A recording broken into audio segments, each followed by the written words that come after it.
우리에게 주시는 하나님 말씀은 사도행전 9장 1절에서 9절까지 말씀입니다. 신약성경 201면쯤에 있습니다. 사도행전 9장 1절에서 9절까지 말씀 한 절씩 번갈아서 읽겠습니다.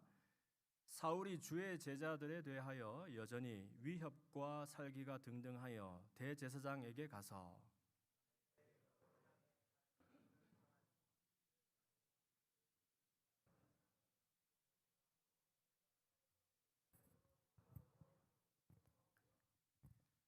사울이 길을 가다가 다메섹에 가까이 이르더니 호련히 하늘로부터 빛이 그를 둘러 비추는지라.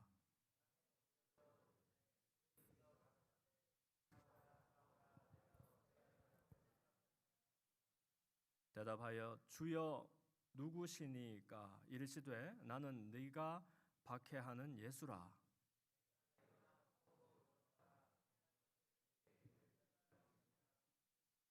같이 가던 사람들은 소리만 듣고 아무도 보지 못하여 말을 못하고 서 있더라.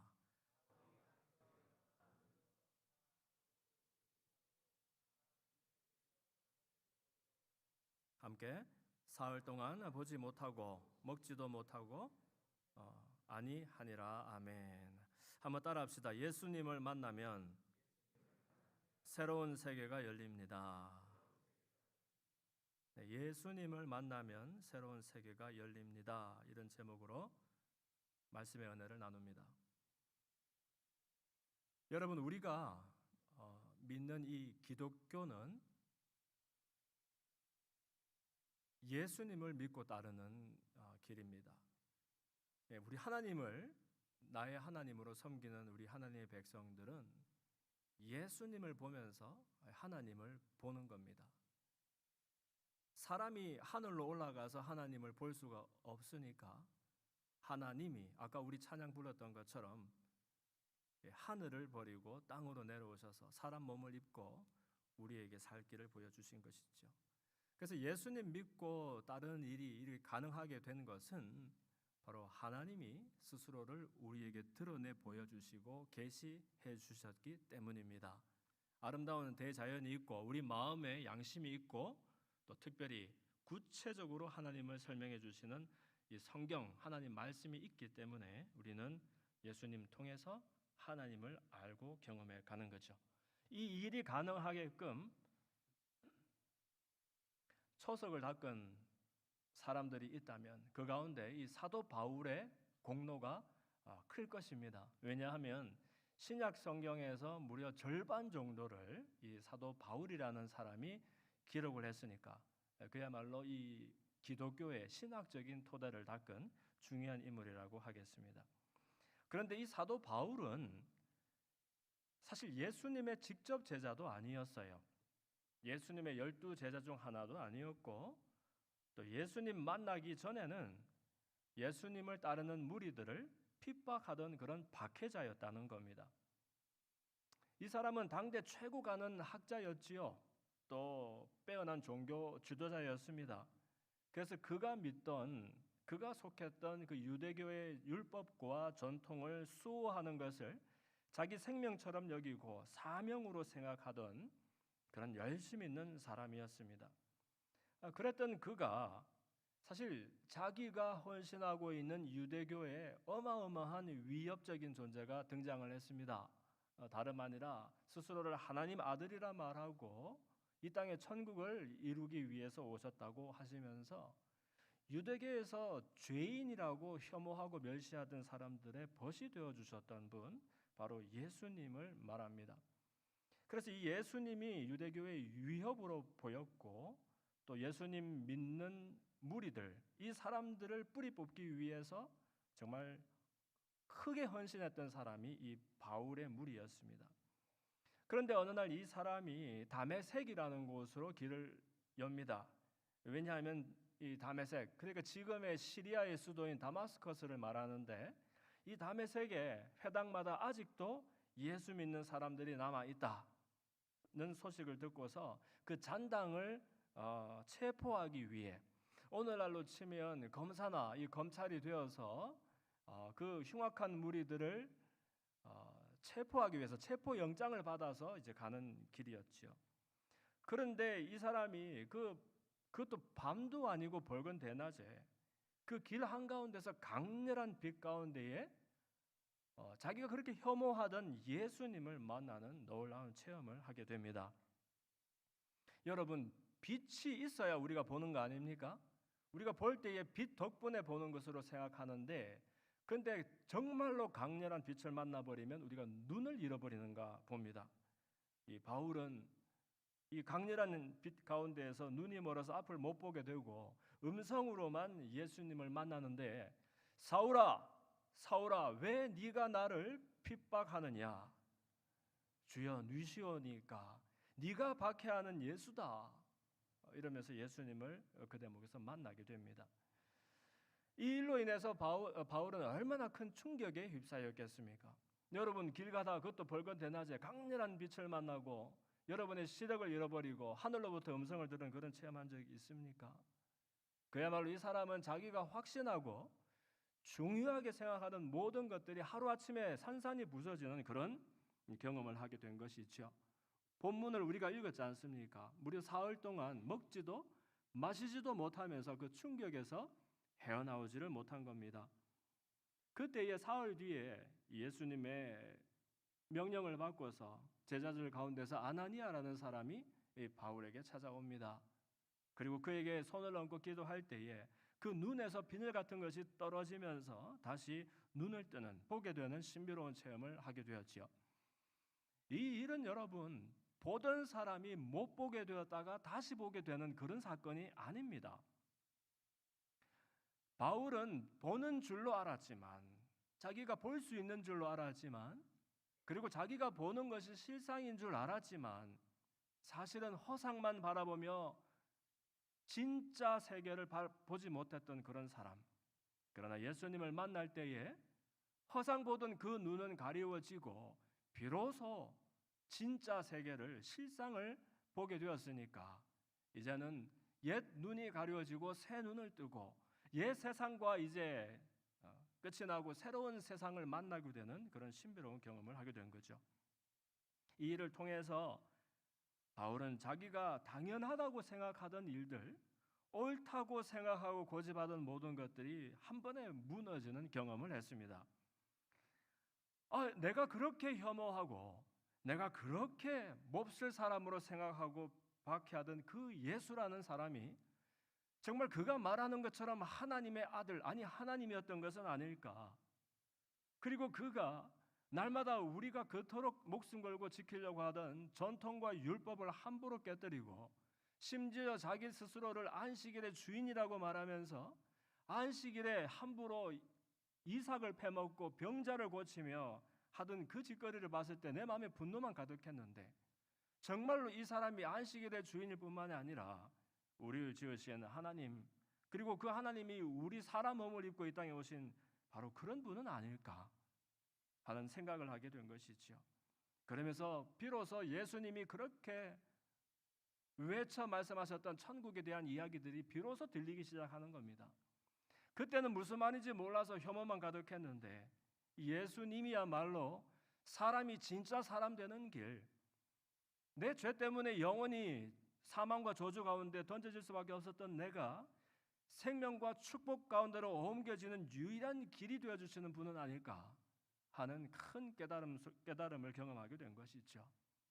그러고 보니까 정말 예수님은 그분 당신의 말씀처럼 길이요 진리요 또 생명이셨나 봅니다. 사람이 스스로 살 길을 못 찾을 때에 구원의 길이 되어주셨고, 아무리 귀한 것 좋은 것에 마음을 주어도 돌아서면 헛헛했는데 우리에게 영원한 생명이 되어주셨으며, 내가 그토록 목 놓아 외쳐대던 이 자유, 가난으로부터, 억눌림으로부터, 무지로부터, 병으로부터, 온갖 눌림으로부터의 자유를 선포케 하는 진짜 진리가 되어주셨기 때문에 이분이야말로 내가 따르고 내가 모시고 살아야 되는 내 인생의 주인이 되시나 보다. 여러분, 이 한 번의 충격적인 만남을 통해서 이 사람의 생애는 완전히 180도로 바뀌는 그런 삶이 됩니다. 이전에는 예수님을 박해하던 사람의 자리에서 이제는 예수 이름을 위해서 목숨을 초계처럼 던지는 사도요, 선교자요, 또 순교자의 삶을 살아가게 된 것이지요. 오늘 저와 여러분은 대체 주님 만난다는 길이 어떤 일이었길래 무엇이 이 박해자를 예수를 위해서 박해받는 사람으로 만들 수 있었을까? 한번 살펴보기를 원합니다.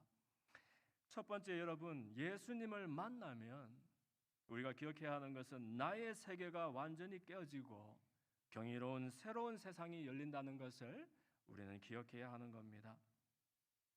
예수님을 만난다는 것은 그분의 무엇을 보는 일일까요? 여러분, 그분의 참 빼어난 인격을 보는 일일까요?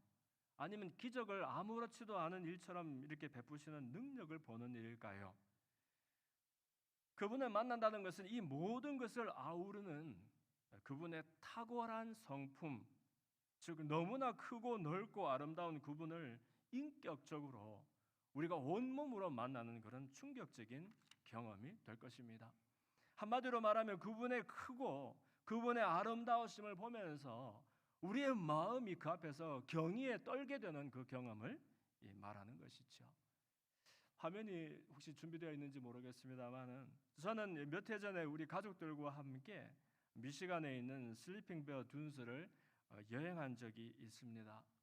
여러분, 그 슬리핑 베어 둔스라는 그 내셔널 쇼홀이 있죠. 저는 그 가다 보니까 시닉 뷰 포인트가 하나 있더라고요.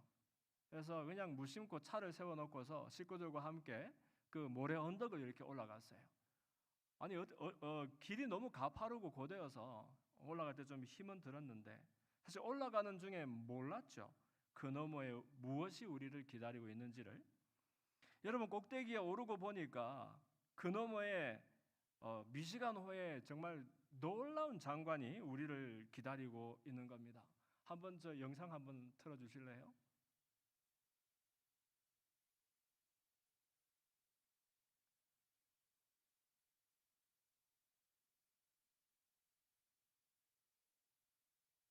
여러분, 바다가 너무 아름답지 않습니까? 사실 이거 바다가 아니고 호수지요. 저는 사실 바다 많이 보았습니다. 필리핀에서 오랫동안 있었으니까. 필리핀이 뭐 섬이 7,000개가 넘는 나라인데 얼마나 많은 바다를 보았겠습니까? 그런데 어느 바다보다도 더 아름답고 장관이 이 미시간 호수더라고요. 왜냐하면 이게 호수잖아요. 바다가 아니고. 그런데 우리가 볼 수 있는 이 시력은 수평선을 넘어서는 볼 수가 없어요. 어차피. 그죠? 수평선 넘어는 못 보니까 호수나 바다나 우리에게는 충분히 압도적으로 큰 겁니다. 그런데 하필 이날은 바람 한 점 없어가지고 여러분 마치 그 호수가 너무너무 잔잔하고 평화로운 거예요. 그래서 그때 이 평화로움과 그 아름다움과 그 물의 큼이 우리의 마음을 얼마나 압도했는지 모릅니다. 그래서 이 약속이나 한 듯이 꼭대기에 딱 올랐는데 네 사람 다 입을 딱 벌리고나 아무 말을 하지를 못했어요. 하필 그때에 아무도 주위에 없어가지고서 마치 온 세상에 이 큰 바다와 우리만 있는 것처럼, 그리고 그 바다의 크고 넓음 앞에 우리가 얼마나 작은 존재인지를 누가 시키지 않아도 깨닫게 되는 그런 체험이었지요. 마치 연암 박지원 선생이 처음으로 청나라를 사신으로 갔을 때, 그죠? 중국 땅을 밟았을 때, 그가 이제 한반도를 벗어나고 이제 만주 벌판으로 나갔을 때, 이제 그게 열하일기라는 책으로 기록을 했지 않습니까? 거기 보면 만주 벌판으로 나갔을 때 이 사람이 거기서 통곡을 하게 됩니다. 아니, 만주 벌판을 나갔으면 이렇게 넓은 세상을 보면서 경탄을 하든지 감탄을 하면 되지 왜 통곡을 했을까? 사실 그가 통곡한 까닭은 넓은 세상을 나와보니까 비로소 자기가 얼마나 작은 땅 속에 살았던지를 깨닫게 된 것이죠. 진짜 넓은 앞에 내가 얼마나 협소하게 살았던지가 발견되게 된 겁니다. 그래서 그 자리를 호곡장이라고 부릅니다. 곡하기에, 통곡하기에 좋은 장소다 하는 의미가 되는 것이지요.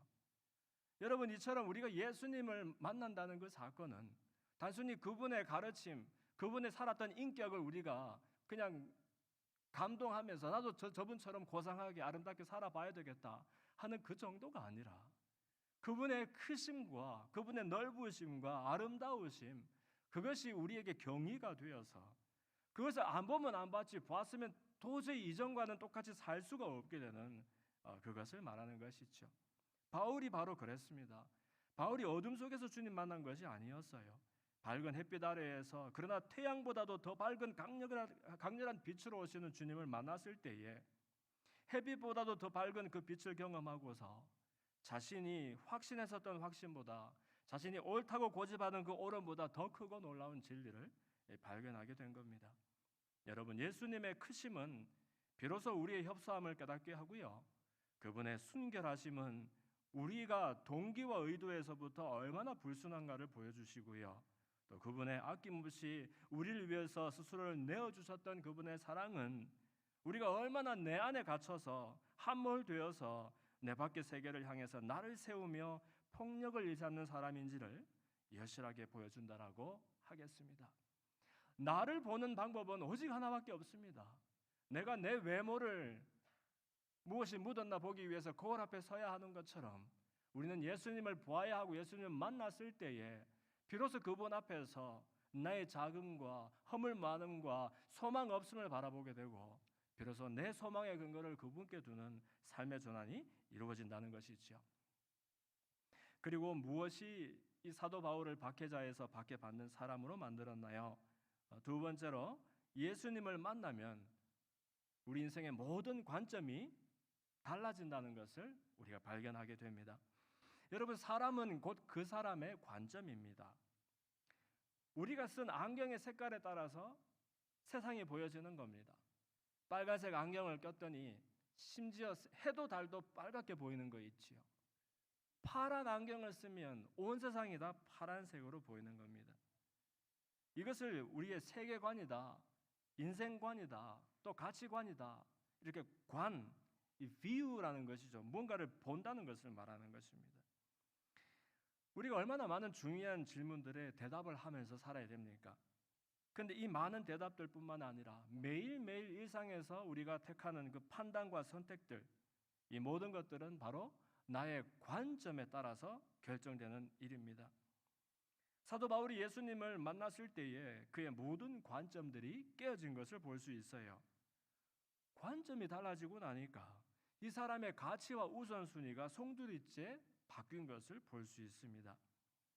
이전에 목숨 걸던 일들이 하찮은 일이 되어버리고 말았고요, 이전에 쓸데없어 보이던 일들이 오히려 인생의 목적과 이유가 되는 경험을 하게 된 겁니다. 이전에는 온통 성공과 성취가 중요했고 인정받고 칭찬받는 것이 중요했는데, 이제는 이 모든 일들이 덧없는 일이 되었고요, 오히려 자신이 그토록 박해하던 예수 그리스도, 그분을 알아가는 것이 날마다 그 무엇보다 더 고상한 일이 되어서 가치가 완전히 전도가 된 그런 사람이 되었습니다. 여러분, 우리가 덜 중요한 일들 때문에 더 중요한 것을 내어놓는 사람은 없습니다. 오늘 아침에도 여러분 벌써 수백 개의 선택을 판단을 하고 이 자리에 오신 거 아닙니까? 알람이 울렸을 때 내가 일어날까 말을까, 왼쪽으로 돌아설까 오른쪽으로 돌아설까, 아침을 먹을까 말을까, 무엇을 먹을까, 온갖 그 판단을 할 때 보면 더 중요한 것이 여러분의 덜 중요한 것을 이기고 그 판단을 하게 되었던 겁니다. 여러분, 주님 만나면 그분을 주님으로 모시고 그분 따라 사는 그 즐거움보다 더 큰 가치가 없습니다. 마치 성경에서 말씀하시는 것처럼 보라, 이전 것은 지나갔으니 새로운 것이 되었다, 새로운 피조물이 되었다라고 말씀하는 것과 같은 것입니다. 그리고 여러분, 예수님을 만나면 어떤 일이 달라지나요? 세 번째로, 예수님을 만나면 그분이 우리 안에서 새로운 일을 시작하십니다. 사도 바울이 주님을 만난 다음에 이 사람이 주님께 받은 은혜에 도리를 지키기 위해서 선한 삶을 살고 복음에 헌신한 것은 아니었습니다. 오히려 그는 고백하기를, 나는 죽었다, 그리고 내 안에 계시는 예수 그리스도께서 이제 사신다라고 고백했습니다.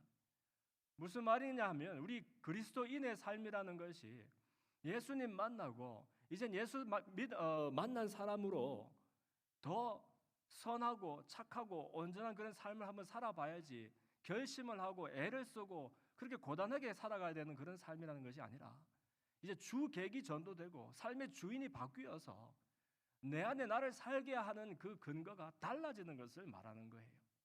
예전에는 내가 주인이었으니까 내 인생 내가 고민하고 내가 궁리하고 내 힘과 지혜와 경험으로 그냥 꾸려나가면 될 일이었고, 그렇지만 그렇게 애를 쓰고 노력을 해도 쉽지 않은 것이 인생이었는데, 예수님을 만나고 나니까 그 탁월하신 분, 그분 앞에 경의를 느끼고 그분께 내 인생의 주도권을, 주인됨을 맡겨드릴 때에 이제부터는 똑같은 나인데, 똑같은 내 인생인데 내 안에 사시는 그분께서 내 삶을 이끌어 가시는, 책임져 주시는 그런 삶을 경험하게 된다는 것이죠. 이것이 바로 성도의 성화의 과정이 꼭 이렇습니다. 제가 그때 말씀드렸죠. 우리 성도들은 예수님 만날 때 어제의 나나 오늘의 나나 똑같은 나이지만, 내가 무슨 대단한 좋은 행실을 한 것도 아니었지만, 그러나 주님을 만나는 그 순간에 내가 의로운 사람으로 일컬어지고, 이것을 어려운 말로 칭의라 그랬죠. 그 순간에 우리가 한 번의 구원을 받게 된다라고 말했습니다. 그러나 이 구원을, 한 번에 받은 구원을 그러나 평생 이루어 간다라고도 말했지요.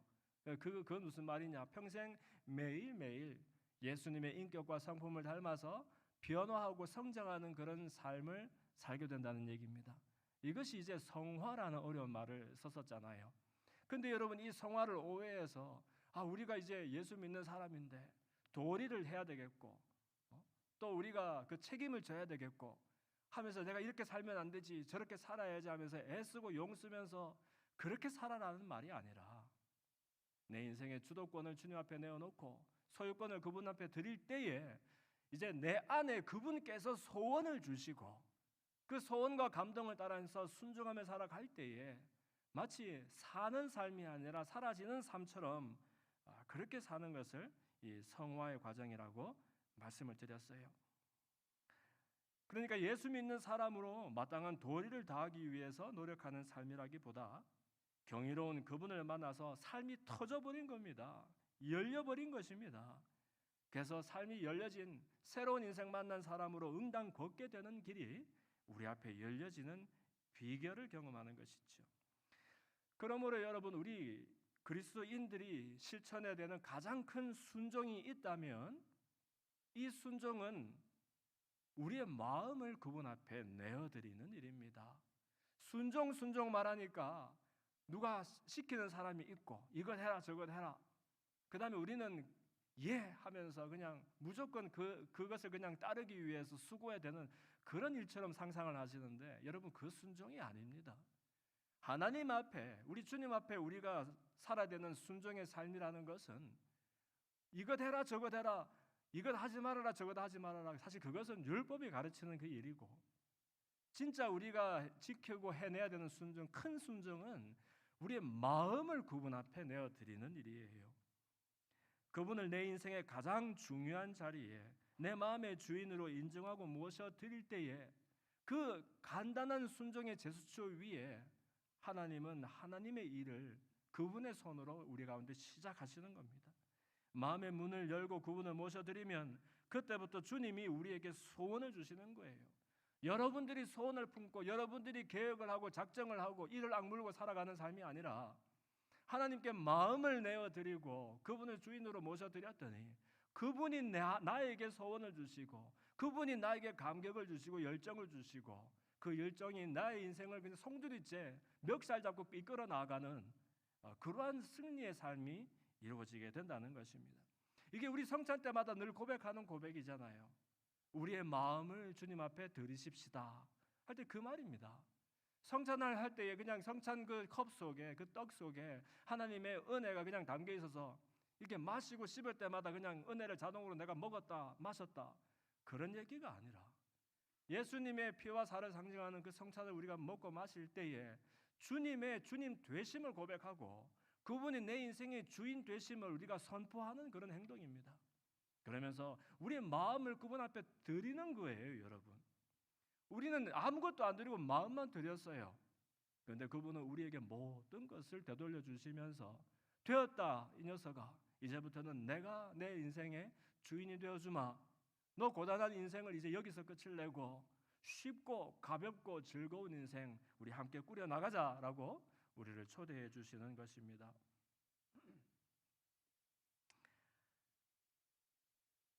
그러므로 주님의 소원 따라 사라지는 새로운 인생 우리가 경험하게 되길 바라요.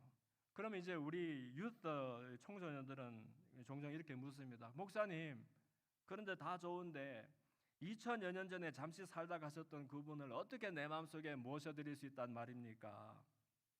여러분, 그래서 주님은 스스로를 우리에게 우리의 보혜사시다, 우리의 변호인이시다라고 말씀해 주셨어요. 예수님은 우리를 변호해 주시는 분이십니다. 하나님 앞에 예수님께서 치르신 그 피값으로 인해서 저와 여러분이 어떤 이야기 속에 살았다 손 치더라도 우리에게 더 이상 누구도 우리를 정죄하지 못하도록 우리를 온전히 완전히 의로운 사람으로 일컬어 줄 수 있도록 우리를 변호해 주시는 분이시고요. 그래서 그 주님께서 말씀하셨어요. 내가 또 다른 보혜사를 너희에게 보내어 주겠다라고 약속하십니다. 당신이 보혜사시고, 그러나 이 일부러 사람 몸을 입고 사람의 시간과 공간 속으로 제약 속으로 들어오셨던 그 예수님께서, 그러나 그 시간과 공간의 벽을 넘어서 모든 사람들에게 변호인, 보혜사가 되어 주시기 위해서 당신은 가시고 또 다른 보혜사를 보내주시겠다 하신 것이 바로 성령님을 말씀하시지 않습니까? 이 성령님이 우리 인생 가운데 오시면 우리가 이분을 인정하고 환영하고 의지하고 모셔드리면 그런 사람들마다 가치와 우선순위가 송두리째 바뀌는 사람으로 살아가게 되는 거예요. 정말 숨이 막힐 만큼 크고 넓고 정말 경이로운 그런 지평, 호곡장이 우리의 삶 가운데도 열리게 되는 것입니다. 우리가 마지막 곡으로 아까 불렀던 찬양이 제 마음을 너무 울렸습니다. What a beautiful name it is. What a beautiful name it is.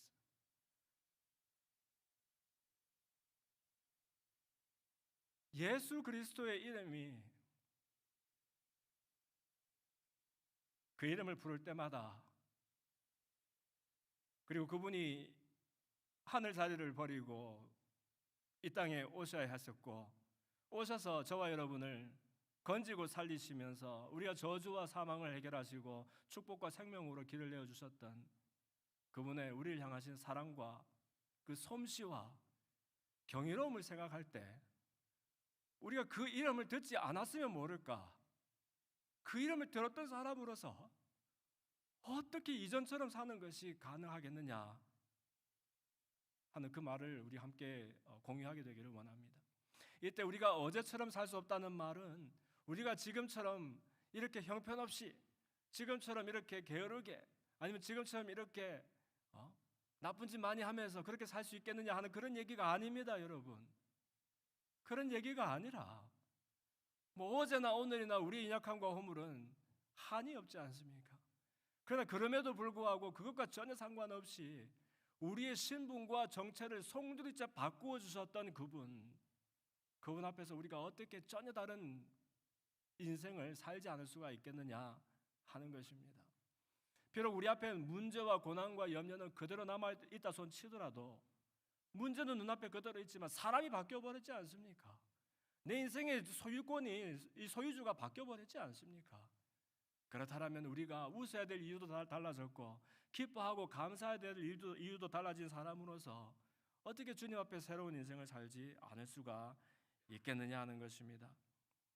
여러분, 실패와 역경이 다가올 때 성령께서 주시는 기쁨과 감격을 빼앗을 수 있는 자는 세상에 없습니다. 늘 성령님을 인정하고 환영하고 모셔드리면서 예수님이 2000여 년 전에 한 번에 하셨던 일 같은 그 일이 나의 일상에 매일같이 이루어지는 것을 경험하게 되기를 바랍니다. 사도 바울은 특수한 상황에 특별한 인물이 아니었어요. 우리도 모두 바울과 같이 예수님의 신비를 경험하면서 살 수 있는 그런 사람들입니다. 이제 우리는 세상이 감당하지 못하는 믿음의 사람이 되어가는 것입니다. 주님의 제자로 또 하나의 작은 예수로 성령과 함께 살아가는 그런 믿음의 대장부가 다 되기를 예수님 이름으로 축원합니다. 이 말씀을 우리 삶 가운데 한번 부딪혀 봅시다. 여러분, 예수님을 궁금하게 여기고 또 그분을 예배하러 나오기까지 한 우리들의 모습을 한번 바라봅시다. 예수님께서 불러주지 아니하시면 이 자리에 있을 수 있는 사람이 한 사람도 없습니다. 우리가 예수님을 궁금해하고 어떻게 하면 그분을 더 뜨겁게 만날 수 있을까 고민하고 있다라면 사실 그것은 이미 주님께서 우리를 불러주셨고 우리 앞에 길을 만들어주셨다는 확증이 되는 것입니다. 그렇다면 여러분, 우리에게 더 요구되는 것은 무엇이냐? 더 많은 고단한 일로 그분을 기쁘게 할까?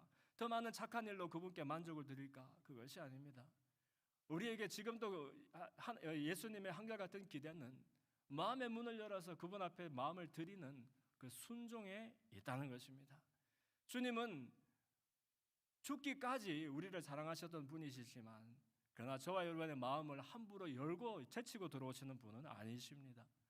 오죽하면 요한계시록에서 당신의 교회를 향해서 말씀하실 때 볼지어다 내가 문 밖에 서서 문을 두드리노니 누구든지 내 음성을 듣고 문을 열면 내가 들어가 그로 더불어 먹고 그는 나로 더불어 먹으리라라고 말씀하셨잖아요.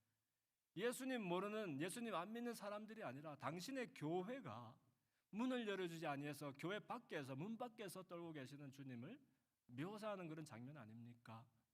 그렇다면 여러분, 우리는 어떻게 해야 내가 예수님을 더 잘 믿을 수 있으며 어떻게 해야 그분 앞에 내가 도리를 지키는 인생을 살 수 있으며 방법을 묻고 그다음에 메토돌로지며 어프로치며 물론 그것도 궁금하겠지만 그러나 그보다 먼저 내가 마음의 문을 열고 그분을 내 삶의 주인으로 모셔드리는 순종의 사람인가 그렇지 않은 사람인가 하는 것을 늘 일상 속에서 한번 두드려 보았으면 좋겠습니다.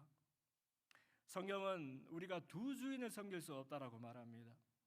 이 주인을 훨씬 많이 섬깁니다. 잠시 다른 주인을 섬길 뿐입니다. 우리는 그렇게 말하지만 우리 인생에 두 주인이 있을 수가 없습니다.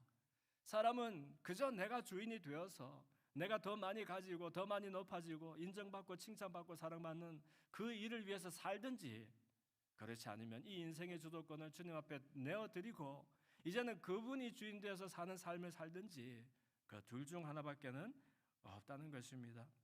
그러므로 일상을 살아갈 때에 누구를 만나든지 무슨 일을 하든지 그 일상의 여러분의 자리에서 늘 이런 기도를 해봤으면 좋겠습니다. 성령님께 그분의 권한을 인정하고 환영하고 의지하는 그런 기도들을 꼭 했으면 좋겠습니다. 성령님은 내 주님 예수님께서 나를 위해서 보내주신 또 다른 보혜사이심을 믿습니다. 내가 크게 외쳐 부르면 얼른 뛰어오시는 분이 아니라 24시간 360을 내 안에서 내 곁에서 내 옆에서 늘 나를 돕기 위하여 마음 쓰고 계시는 분이심을 믿습니다. 성령님의 계심을 나를 위해서 도우시려는 성령님의 마음을 나는 이 시간 인정하고 환영하고 의지하고 모셔드립니다. 내 마음을 엽니다. 오셔서 내 안에 자리하시고 이제 내 마음을 이끌어 주시고 내 힘으로는 할 수 없는 생각과 말과 행동과 습관이 내 안에서 비롯되도록 힘을 주시옵소서. 여러분, 그러면은 성령님께서 여러분 가운데 하나님의 착한 일을, 새로운 일들을 시작해 주실 것입니다. 성령 안에 있는 사람은 이전에 나는 할 수 없는 생각들을 하기 시작합니다. 성령 안에 있는 사람은 이전에 나 같으면 쳐다보지도 않을 일들을 행동하도록 만들어 주십니다.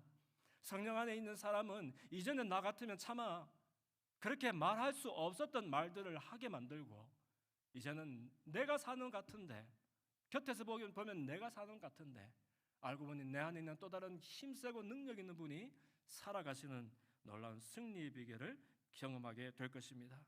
성령님은 여러분의 삶을 이러한 경의로 이끌어 주시는 놀라운 분이십니다. 날마다 그분을 인정하고 성령 안에서 승리를 경험하며 살아가는 저와 여러분이 되기를 주님 이름으로 축원합니다. 이 시간 함께 말씀을 생각하면서 함께 기도합시다. 기도할 때에 하나님, 내 마음을 낮추어 주시옵소서. 내 마음의 문턱이 너무 높아서 성령님 오셔서 내 안에서 일하실 수 없었을 때에 내 마음을 가난하고 낮고 겸손하게 만들어 주셔서 예수님을 내 인생의 주인으로 삼고 그분 따라 살아가는 쉽고 가벼운 삶 가능하도록 내 안에 일하여 주시옵소서. 이런 마음으로 다 함께 기도하며 나아갑시다.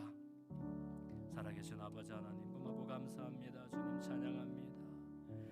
우리 가운데 입술로는 주님 따라 산다라고 말하지만 그러나 주님과 전혀 상관없는 삶을 살아가실 때가 너무나 많았습니다. 주님께 주도권을 내어드린다 말했지만 내가 주인이 되어서 내 국리로, 내 염려로, 내 경험으로, 지식으로 애쓰며 살아갈 때가 너무나 많았습니다. 주님 돌이키며 회개합니다. 내 마음 가운데 오셔서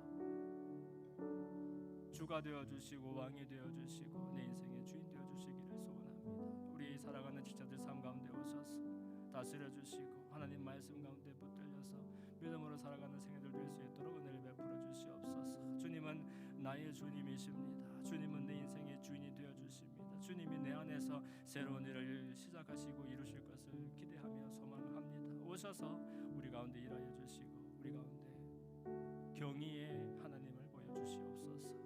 고맙습니다. 감사합니다. 주님 찬양합니다. 살아계신 아버지 하나님 고맙습니다. 얼마나 많은 순간 입술로는 주님 주님 찾았지만은 그러나 우리의 마음에 가장 귀한 것을 주님께 내어드리지 않고 고집하며 살았던 것을 돌아보게 하신 것 감사합니다. 주님 만나면 새로운 세계가 열린다고 하는데 그런 경험 우리 가운데 있기를 원합니다. 예수님의 박해자였다가 예수님 위에서 박해받는 자로 돌아설 수 있었던 사도 바울과도 같이 이제는 내가 사는 것이 아니라 내 안에 계시는 그리스도께서 사시는 것이다 고백하는 그런 생애가 우리도 되기를 소원합니다. 늘 성령님을 인정하고 환영하고 의지하고 모셔드리면서 성령에 붙들려 살아가는 능력 있는 삶 될 수 있도록 하나님 은혜 베풀어 주옵소서. 감사하며 예수님 이름으로 기도합니다. 아멘.